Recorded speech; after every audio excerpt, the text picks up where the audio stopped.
The fight is not yours. You have to fight. When you hit the enemy, it should be death, not injury. You must be effective. Without inspiring the men, you can't do the type of activity that is expected of a soldier. Trying to be humble may make you very pretentious. It is better you have pride. Accepting failure is a dangerous process. It's better you learn not to fail. You're in the forces. Failure may mean death. You can't learn after that.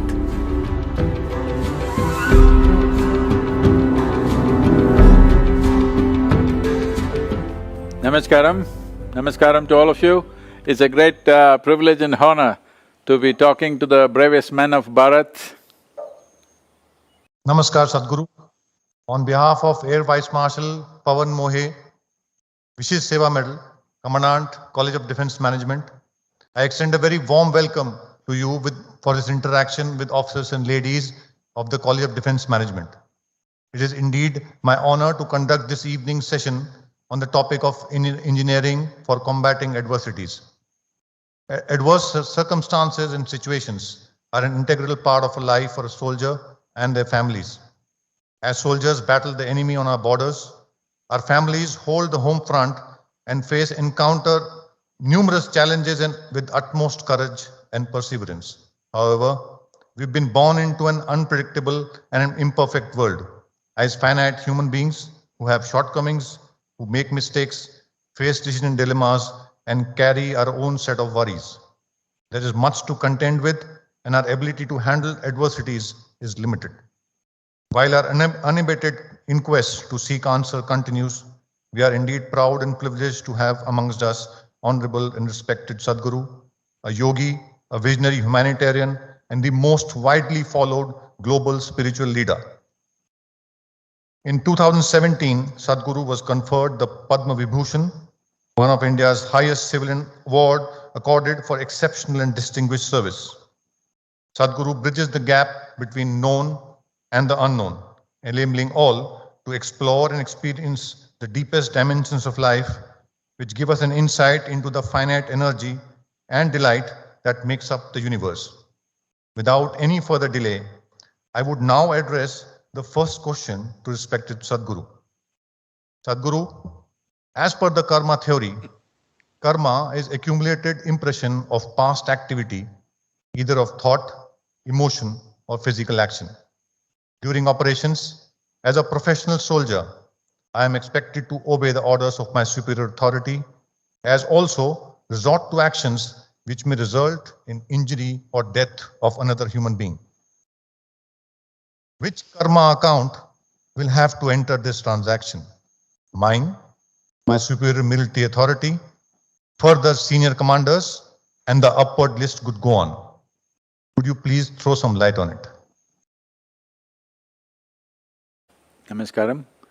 My utmost respects to all of you, brave men, and above all your families who bear the brunt of your bravery in many ways, of daily living in suspense and anxiety about your well-being.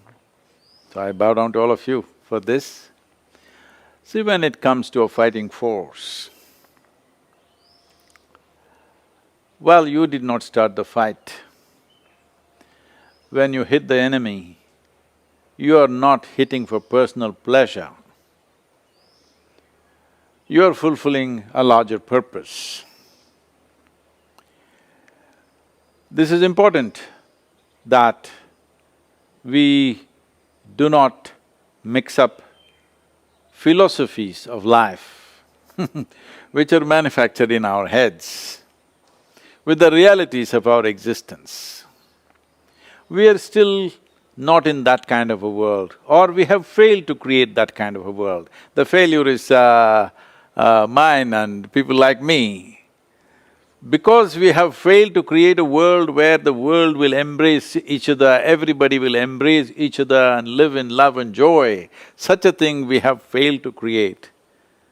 Men like you have to fight. It is still the reality. Anybody who is denying the reality for themselves will pay a huge price. I think we as a culture, as a land, we have paid this price already centuries before that, because we thought we can deal with life with philosophies, a few hundred men who came from elsewhere managed to conquer us, rule us, do all kinds of things to us. Even a business company which comes ends up ruling us for over 250 years. So, it's time to understand in free India, a soldier should know the fight is not yours. You're fighting our fight. You're fighting because of my failure to be able to create a loving and joyful world. So you have to fight, and when you fight and when you hit, you said it may cause injury or death. I know this will be shocking for people that I say this. No, when you hit the enemy, it should be death, not injury. That's not a good thing, because you're not a police force, you're a fighting force on the border. You will fight only with those forces which will threaten the nation. So, you must be effective, you should not be fluffy with philosophy. Well, we have a famous teaching in the country. I'm not an expert in this, I have not even read it in its real sense. But someone who is supposed to be godlike, a divine entity, is encouraging another person who happens to be a warrior, whose head is fluffed up with philosophies. So all that the divine entity is trying to do in the form of Arjuna and Krishna is that he's trying to bring some practical sense. You're a warrior, you're on the battlefield, and now your head is fluffed with philosophy. This is not going to work. To put it very bluntly, this is all the teaching is. Because your actions have to be relevant for the situations in which you exist.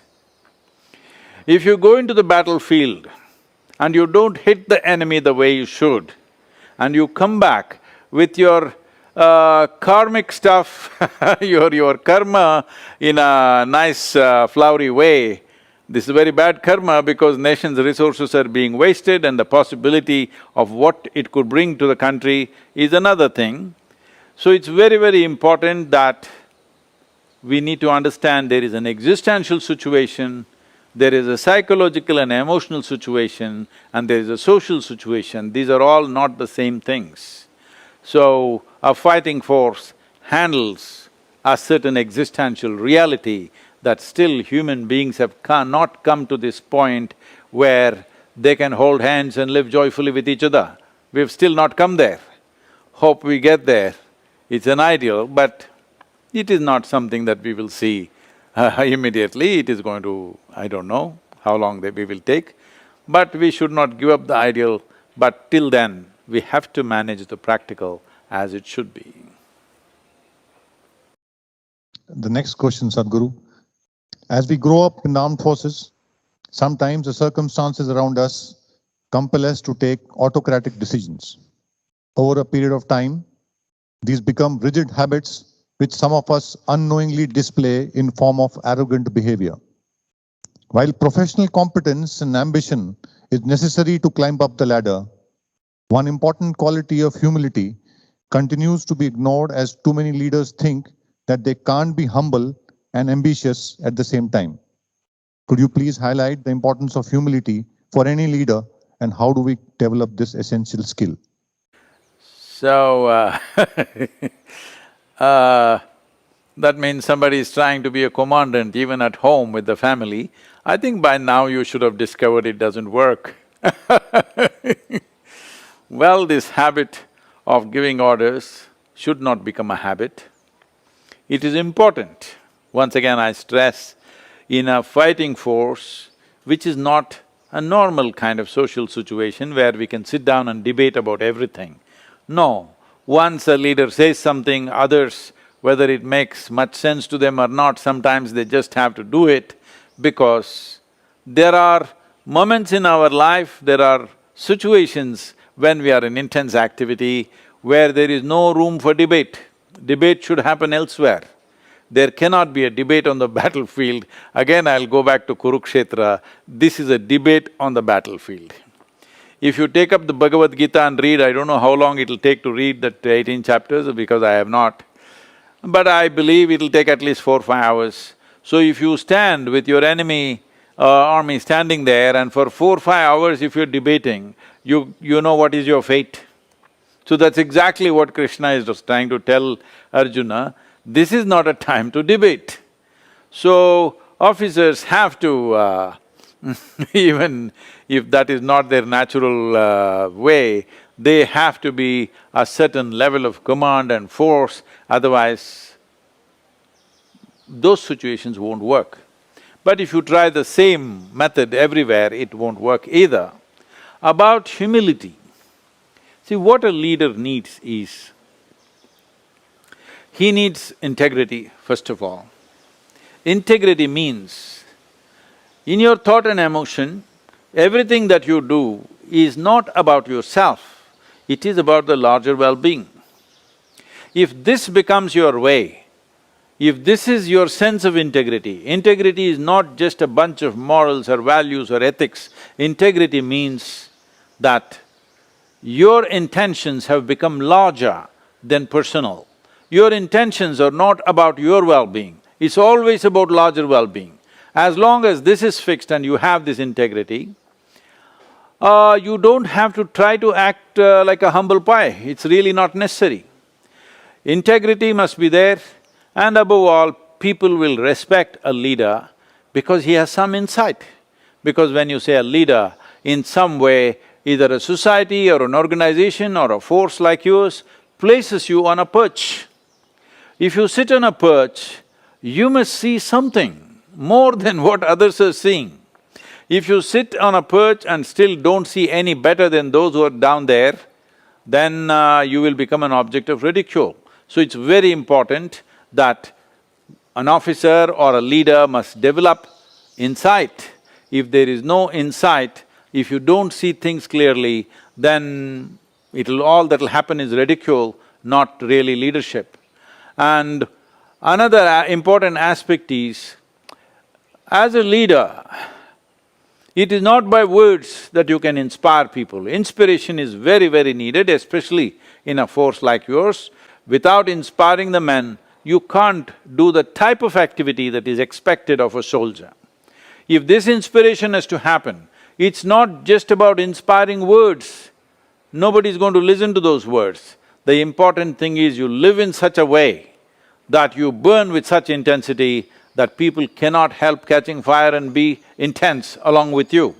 So inspiration, insight and integrity, if these three things if you have, you don't have to be humble.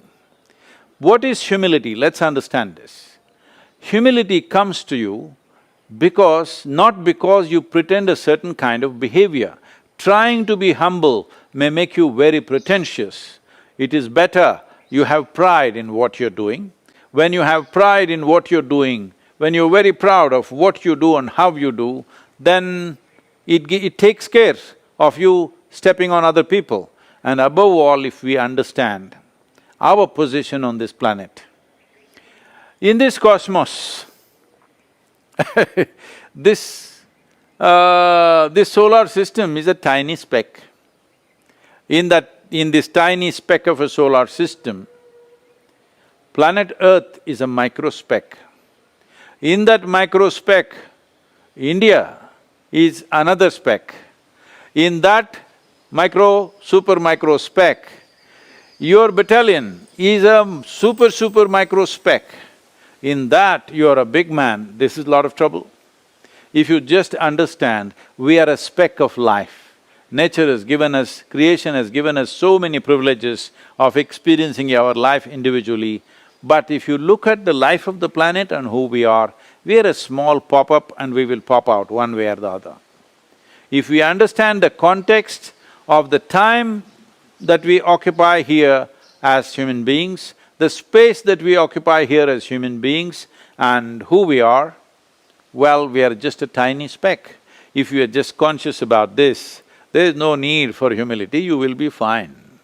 You know, I must tell you this, as a rule when my daughter was growing up, I made sure that nobody teaches her anything. I said, nobody should teach her anything, she will grow up by herself. Nobody should teach her anything. People said, what about 1, 2, 3, what about ABC, what about Mary had a little lamb? See, I said, no need for ABC, no need for 1, 2, 3, and I don't care whether Mary had a lamb or not. You just leave her alone, let her grow up. So she grew up like this, she did not understand that she's a child. She always treated everybody as equal, she called me by my first name, she called all adults like that, but she was just fine. Then I had to put her in school after some time because my travels went crazy. Then when she was about 12, 13 years of age, something happened in the school and it disturbed her. She came home and said, "You're teaching everybody so many things, you're not teaching me anything." I said, "See, I'm not given to teach anybody unsolicited. And you did not enroll, you just landed up here. So now that you're asking, okay, sit down." I said, "See, this is all you need to know about life. Never look up to anybody." She looked at me like this, "What about you?" kind of thing. I said, "Especially me, never look up to me. Because if you look up to me, the maximum that you will do is you'll take my picture and nail it on the wall. That's not going to do any good to you. If you see me just the way I am, it'll be of immense value. But if you look up to me, you will miss it. So never look up to anybody, never look down on anybody. You just see life just the way it is. Then you will navigate your way through life effortlessly. And this is all it takes. We don't need humility, nor do we need arrogance. Both are not needed. Why can't we just handle life as it is necessary?" In your book, Death and Inside Story, you mention that there is no use abusing a body through medical interventions when doctors have left no hope. But what I have been taught as a leader is to constantly struggle even when defeat is inevitable without bothering about results. So as a military man, are the principles of Karma Yoga not conflicting with what you have said while dealing with our dear ones? So, as a military officer, you're dealing with young lives. 90-year-old men are not in your force, so that's a different affair. Young men, however badly they may be mauled in a battle, still many times they're capable, depending upon their grit and their constitution, they may bounce back. Of course, you have the famous story of Field Marshal Manik Shah, of how he recovered from the machine gun fire and they had given up on him and how he came back. So there are any number of stories like that because you are dealing with very fit, strong, determined young men. That is a different story. We are talking about trying to understand and come to terms that we are mortal. This life is mortal in nature. You cannot just think that you're going to live forever. A time comes where you must be ready to ease your way through. You must understand you come at a certain time and you go at a certain time. We don't want an untimely death, that is for everybody. Nobody should have an untimely death. But when the time is up, we must be willing to go. If we are not willing to go, we will definitely make it miserable for ourselves.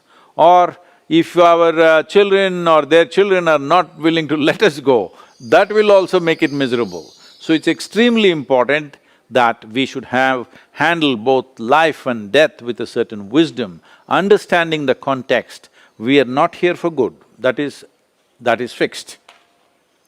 Our time here is very limited and how we use this time is important. It is not about… life's quality is not going to be enhanced by simply stretching it by another few months or a year or two. It's not going to happen with enormous pain and, a nuisance for yourself and for everybody. It is not going to work like that. If you are observant of the life forces within you, you will see when life is not wanting to revive itself. You don't have to ask a doctor. If you just observe your own life forces, you will know when they're winding up. When they're winding up, you pump yourself with this, that and simply stretch it for a few weeks or months or whatever is meaningless. This is coming from a fundamental sense of ignorance, which unfortunately has spread around the world.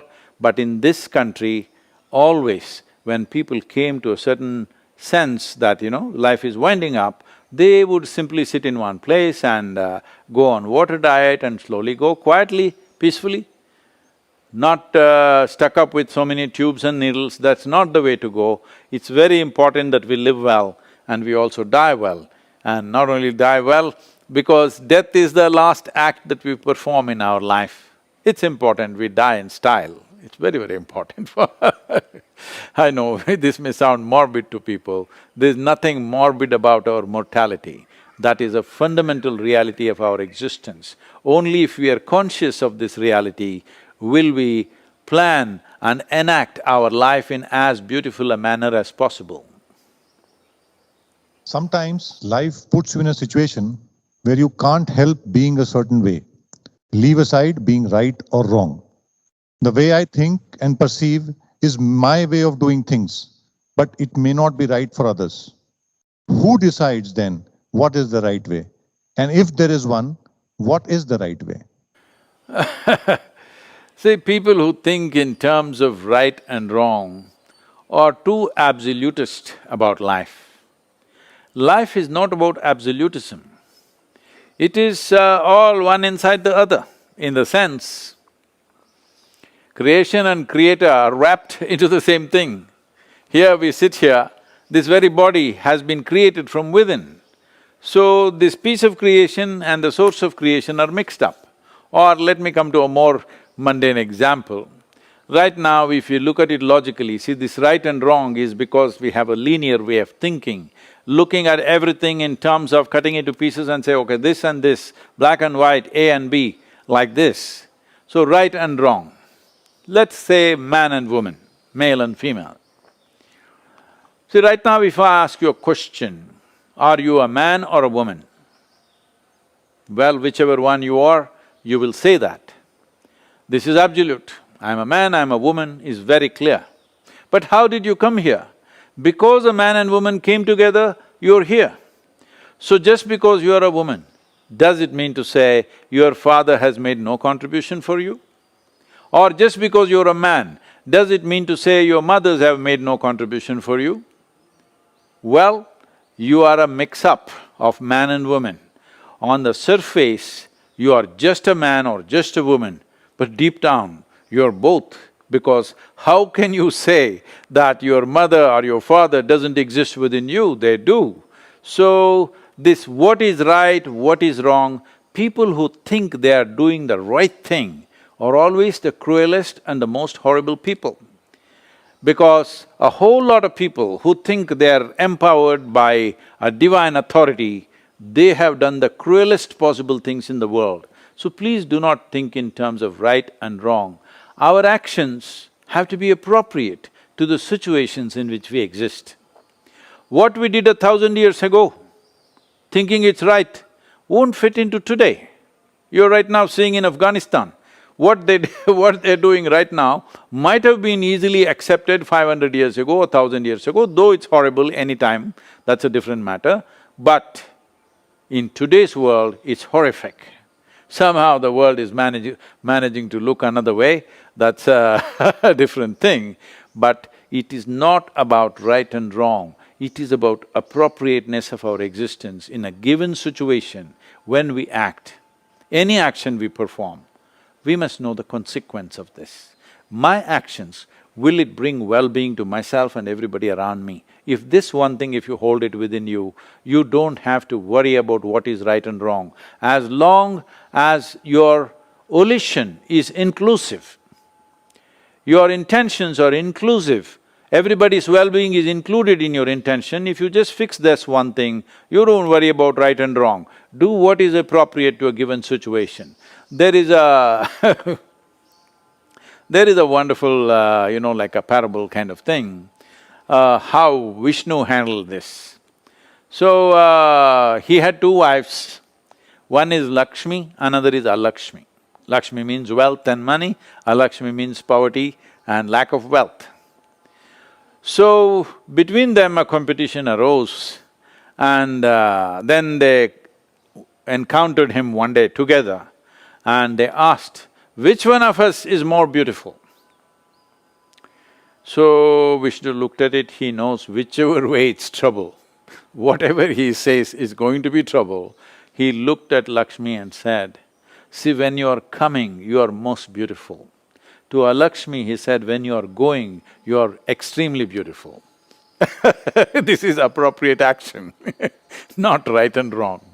So, what kind of… do not judge people by their actions, because what is the intention, what is the volition is important. Can I tell you a joke, Colonel? Hello? Please, Sadhguru, please. No, because you guys are all so serious, I'm just wondering if a joke is allowed.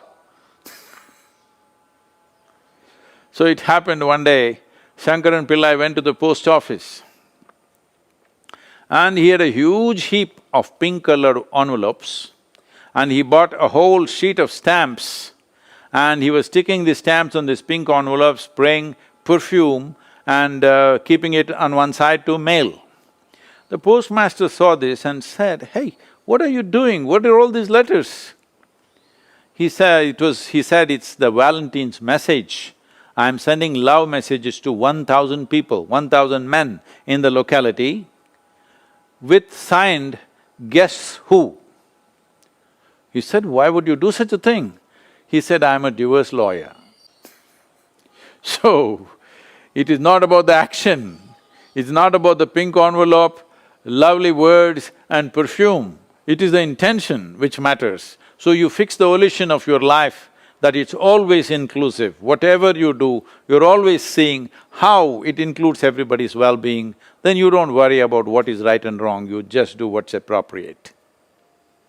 Sadhguru, today's children are very smart, aware and extremely competitive. Most of them are self-driven and are keen to deliver in an extremely competitive world. The only issue I see is that they are so obsessed to achieve success that they are not able to accept failure in any situation. Failure, they say, is a greater teacher than success. How do we teach our children to accept failure and learn from them? I feel accepting failure is a dangerous process. You may get used to it. I know there's a whole lot of talk going on everywhere in all management schools, you can learn from your failure. I would say it's better you learn not to fail, because it depends what you're doing. You're in the forces. Failure may mean death. You can't learn after that. So it's extremely important that we should learn not to fail. But our idea of success has to be little engineered properly, because now our idea of success is about being better than somebody. Our idea of success is about a certain kind of lifestyle. That is why there is so much anxiety about if some things don't work the way we planned. The important thing is, we must understand the most precious thing in our life is life itself. There's nothing else we have. We may think we have many things, it's all psychological stuff that we think we have this and that. Right now, somebody thinks he has $1 billion, somebody thinks he has wealth, somebody thinks he has this and that. If we just fade his memory a little bit, everything disappears. So the only and only thing that you have is life. Keeping this in its highest possible way, most exuberant and effulgent way, if you keep it that way, this will not be a problem, because success and failure is not about one or two events that happen in your life. It is just that no matter what life threw at you, you knew what to do out of it. What life throws is not always our choice. What we make out of it is 100% our choice. If you're exercising this choice always, you are a successful human being, because then you will know how to be. This is the only creature which is being referred to as a being. We are not referring to a tiger and saying a tiger being or an elephant being or something else. Only this one is a being, because the success of this life is that you know how to be. If you know how to be, you will keep yourself in a most fantastic state of experience, because profoundness of experience is the most important thing.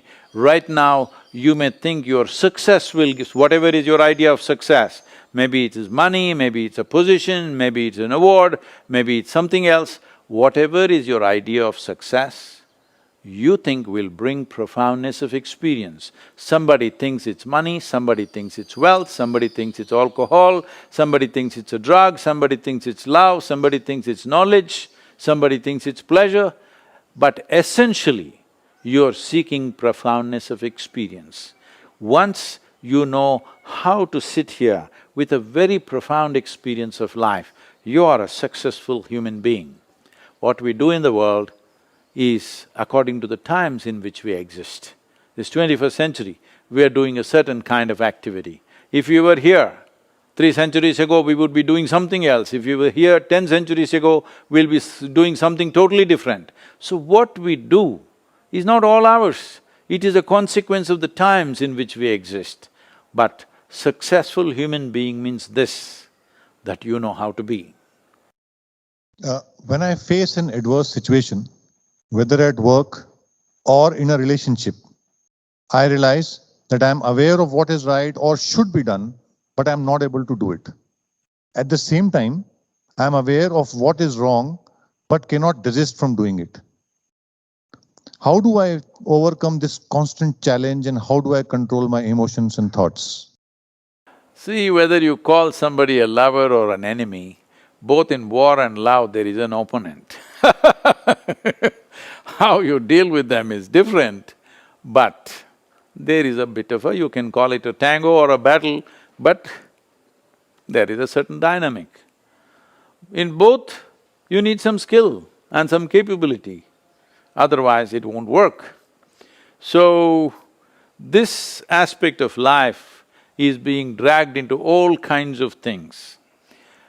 One fundamental reason is, whether it's our career or our business or our relationships, we are trying to milk happiness out of it.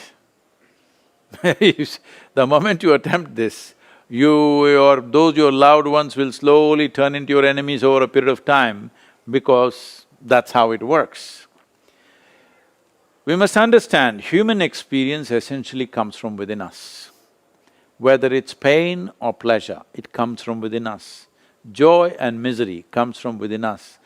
Agony and ecstasy comes from within us. If we understand this, if we take charge of this, if we take charge of the seat of experience within ourselves, what experience would we cause to ourselves? Definitely highest level of pleasantness. So if you being joyful and loving is not enslaved to anybody, you're joyful and loving by your own nature, then every relationship will work well. Whatever sort of relationships you make, everything will work well. Whatever is your career or your business or your activity in the world, you will do it to the best, because there is substantial medical and scientific evidence today to show you that only when you're in a pleasant state of experience, your body and your mind will work at their best. For you to succeed in this physical world, this is all it takes, that you must have a few brain cells working properly and 4 limbs to do the things that you have to do. Without getting your body and your brains to function according to your needs, you will not be successful.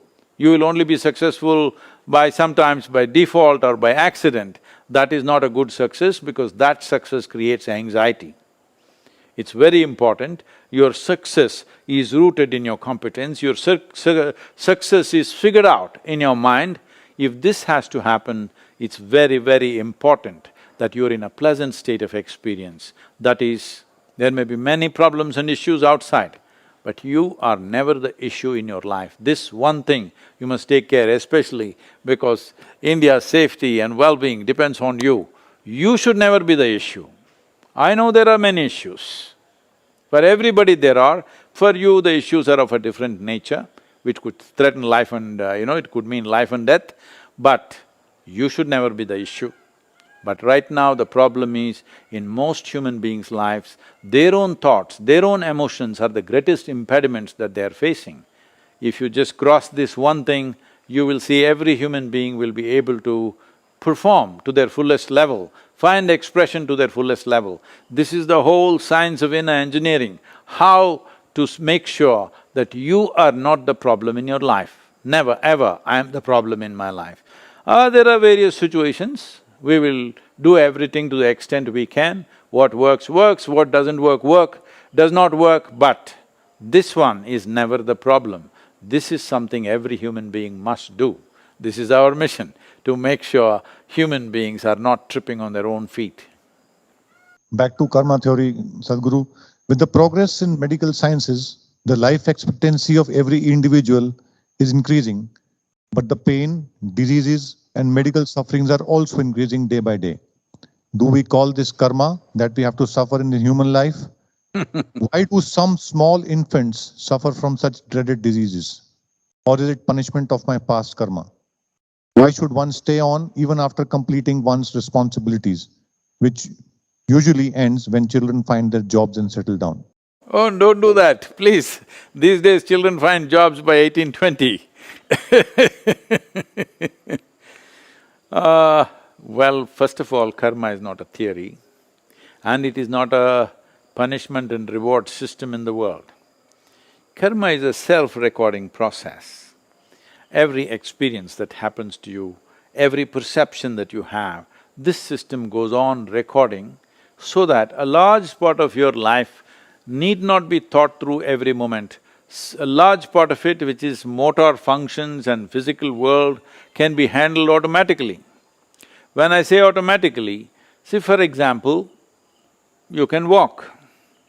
But do you remember when you were probably 18, 20 months old, when you tried to walk, how difficult it was? Because on two legs, walking on a round planet when the planet is spinning like this is not an easy thing to do. If you look at the physical laws involved in walking, a human being walking on two legs, it is too complex. If you try to understand it, it's enormous amount of physics, it's crazy. But today, you can just get up and walk without thinking. But if you start thinking, okay, I must put the right leg first, then the left leg, left leg, you will be confused, you won't know how to walk. So walking is not a simple thing, it's a phenomena actually. Walking on two legs, because as far as nature is concerned, to put a four-legged animal on two legs, it took millions of years of research and development. You can call this evolution, but essentially it's research and development. Creation is doing research and development on this planet to put a four-legged animal on two legs, you know how long it took. But today you can just do it effortlessly because all your life you've done it. So, karma, this is all karma. There is genetic memory, there is evolutionary memory, there is conscious and unconscious levels of memory, articulate and inarticulate levels of memory. So this whole body is memory, all right? See, right now, you may not remember how your great-great-great-grandfather looked like, let's say 10 generations ago. But his nose may be sitting on your face right now, exactly like that. Your skin color, the skin tone, how your forefathers were 1,000 years ago, your epithelial cells still remember. No way to confuse them. So, this what you call as myself, this whole framework of a human being is a consequence of a certain amalgamation of memory. So these memories are allowing you to function, this is your karma. Without this memory, you wouldn't know one thing from the other, all right?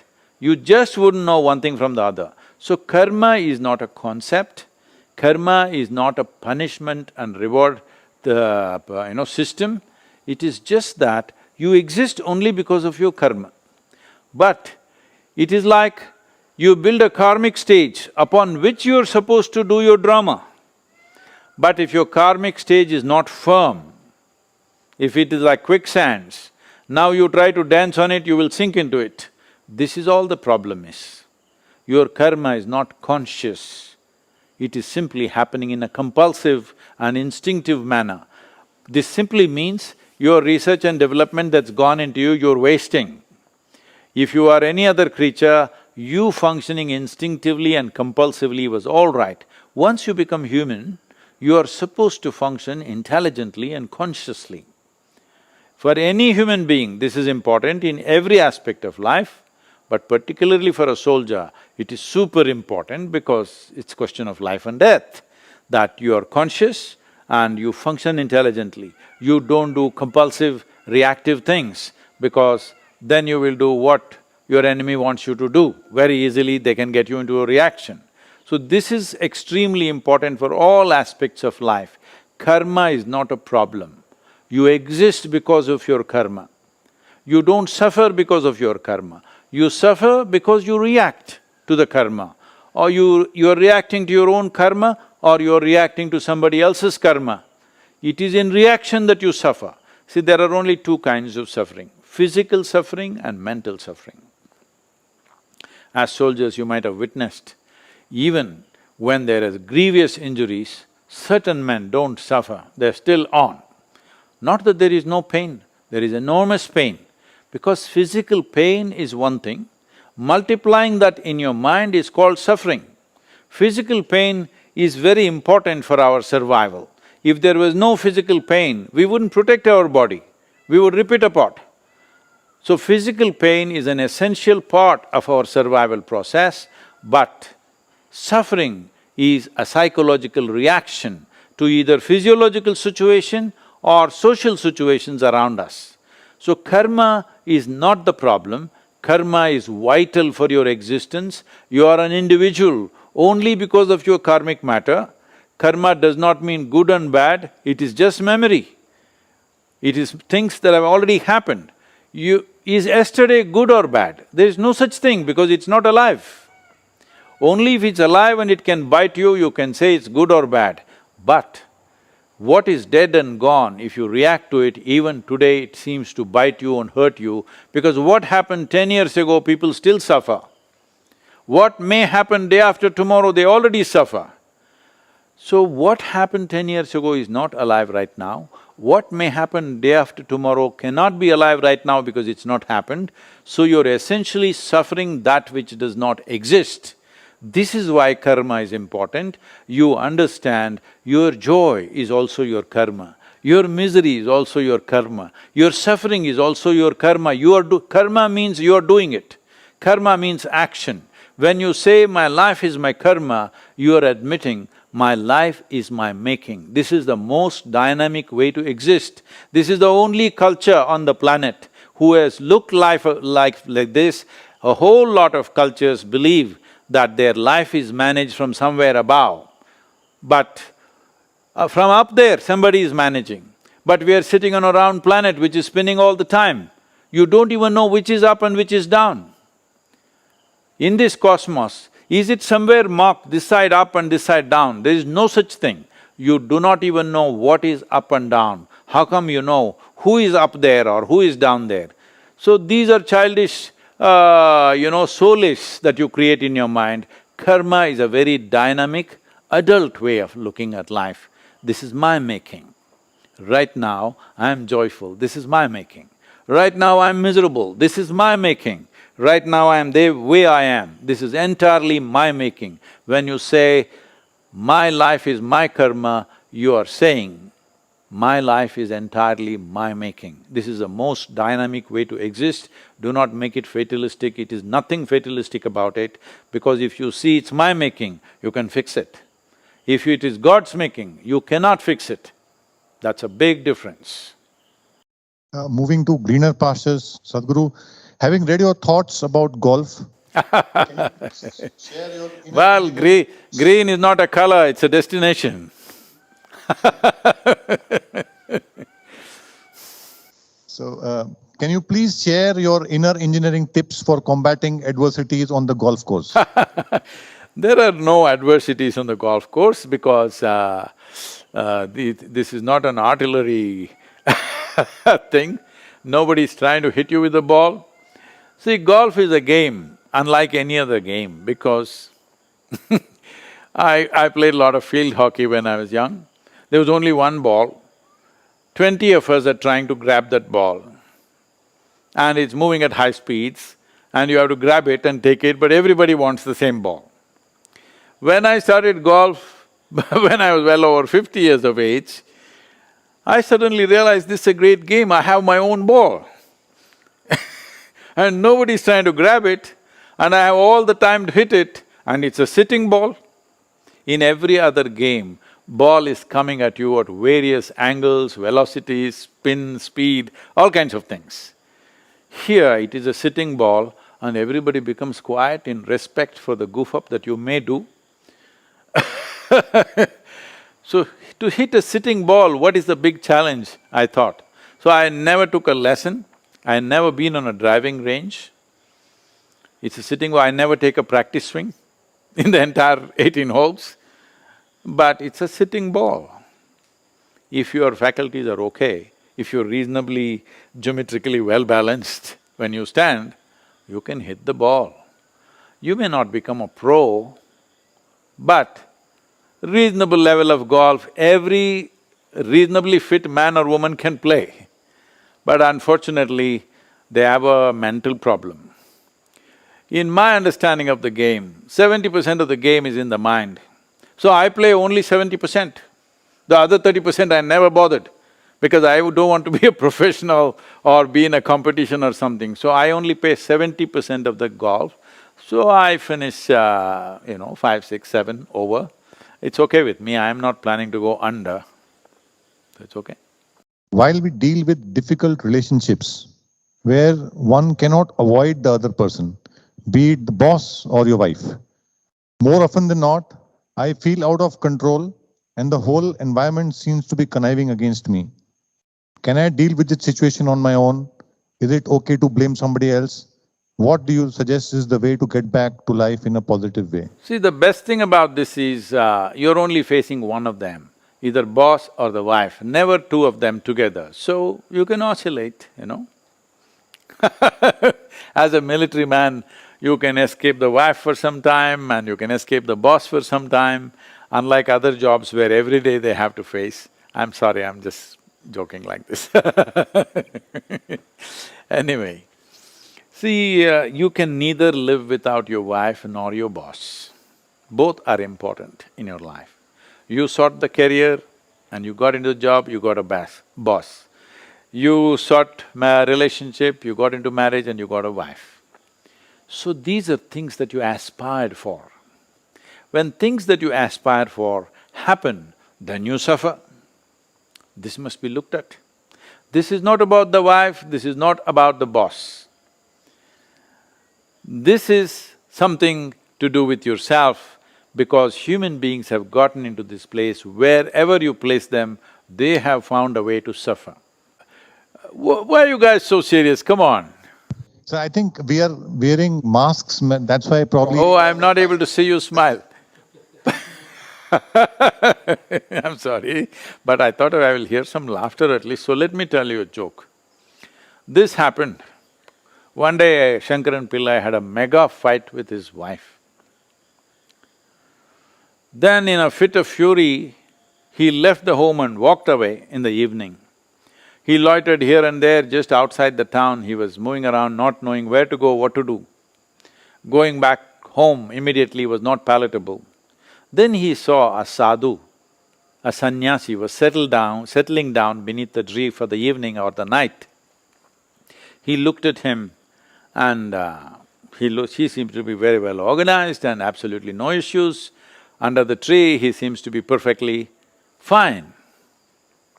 Then he went to him and said, "Sadhu Maharaj, बीवी बहुत परेशान दे रहा है, कुछ सुलभ उपाय है तो बोलो." The sadhu glared at him like this, "बेवकूफ, सुलभ उपाय है तो मैं क्यों साधु बन के यहाँ बैठ रहा हूँ?"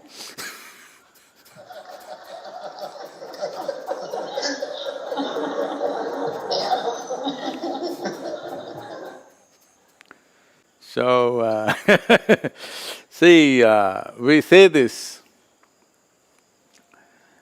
like life is like juggling a ball. If you're alone, just one ball, easy to do. You become two balls, little more difficult, needs more attention. Then you become four, you have 4 balls to juggle. Then you have an Indian army on you, you have 10,000 balls to juggle, or do you? So, how many balls can you juggle joyfully?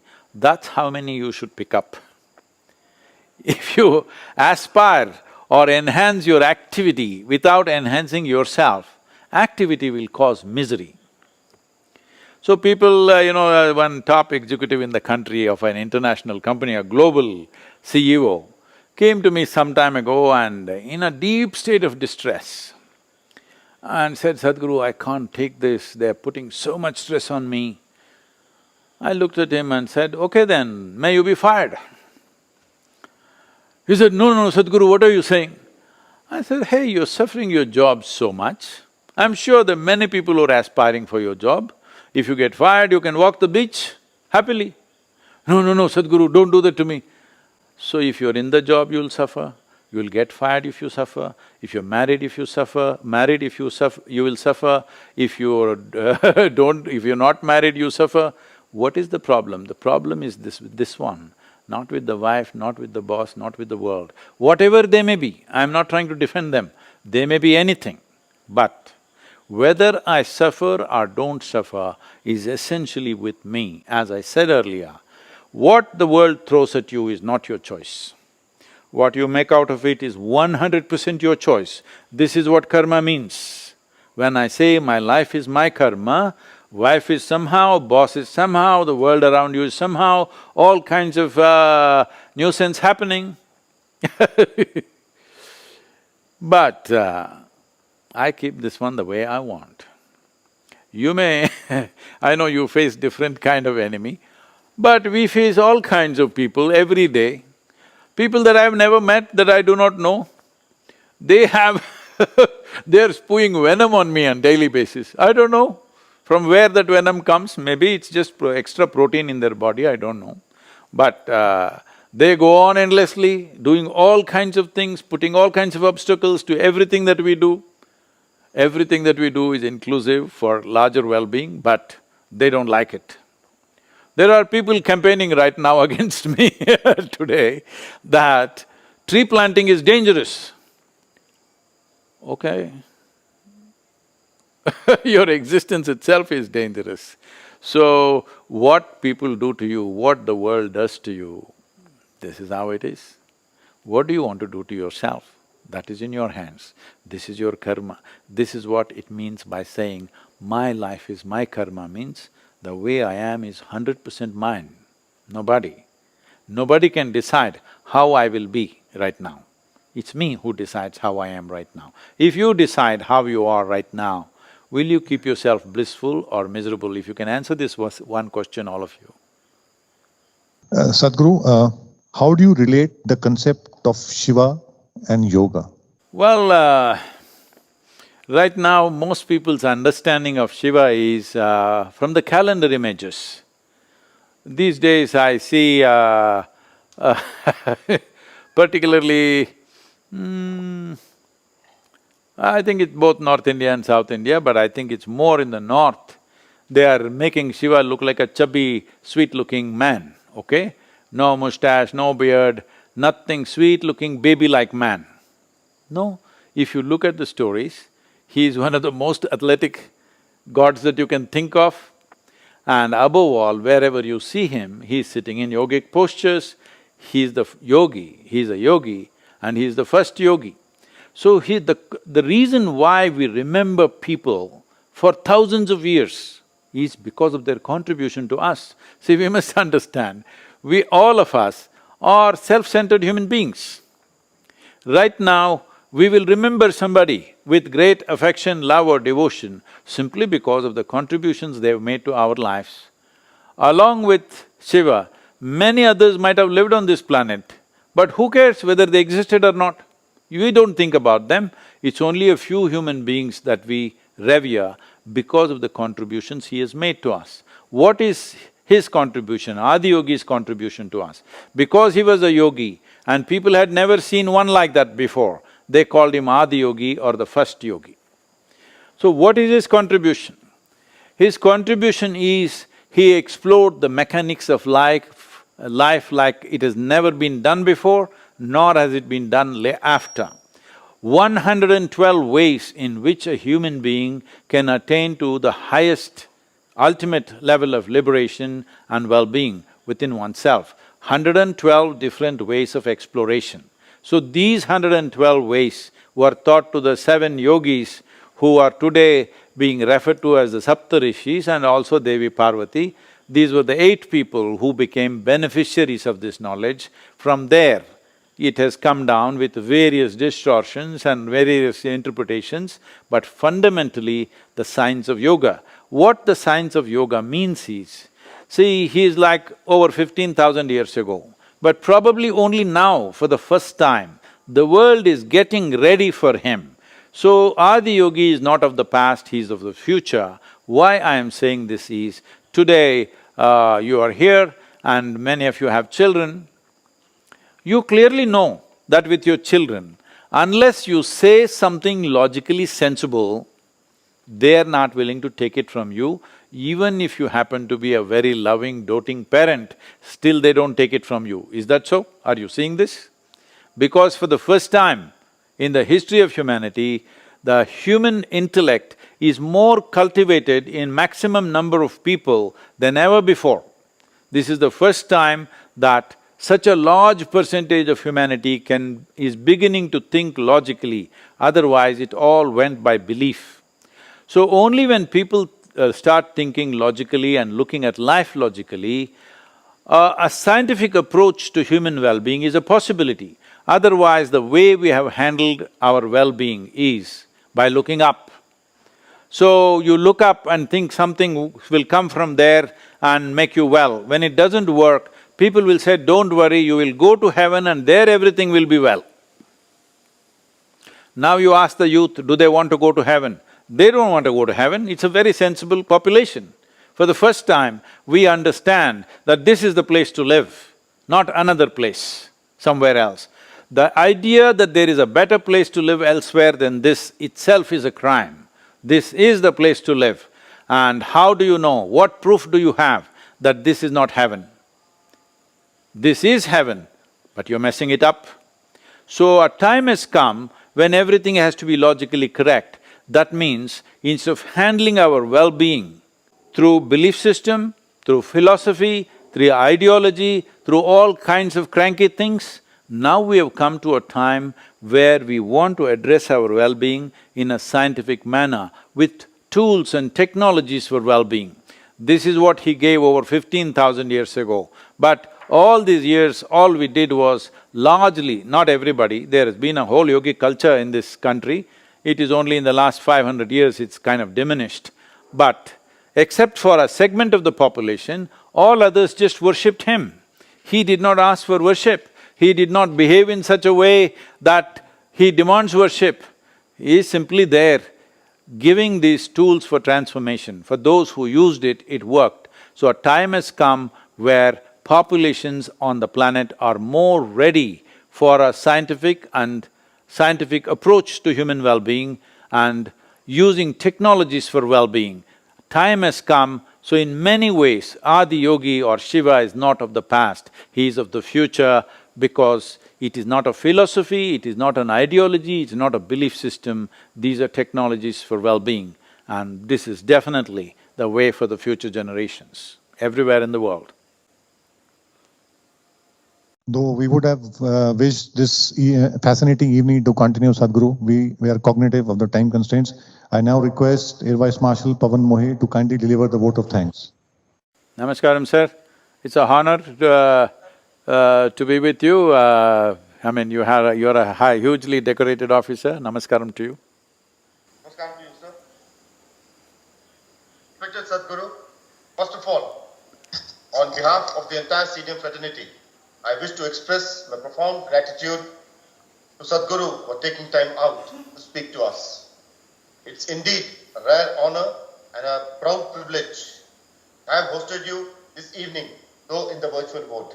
The great strength of this teaching is the idea that we can train our minds to turn these unfavorable circumstances around and make them work to our advantage. Once again, I thank you, Sadhguru, for having enlightened our minds. We should cherish this interaction and look forward to hosting you in Stadium campus again. Jai Hind. Namaskaram. So, clapping for them.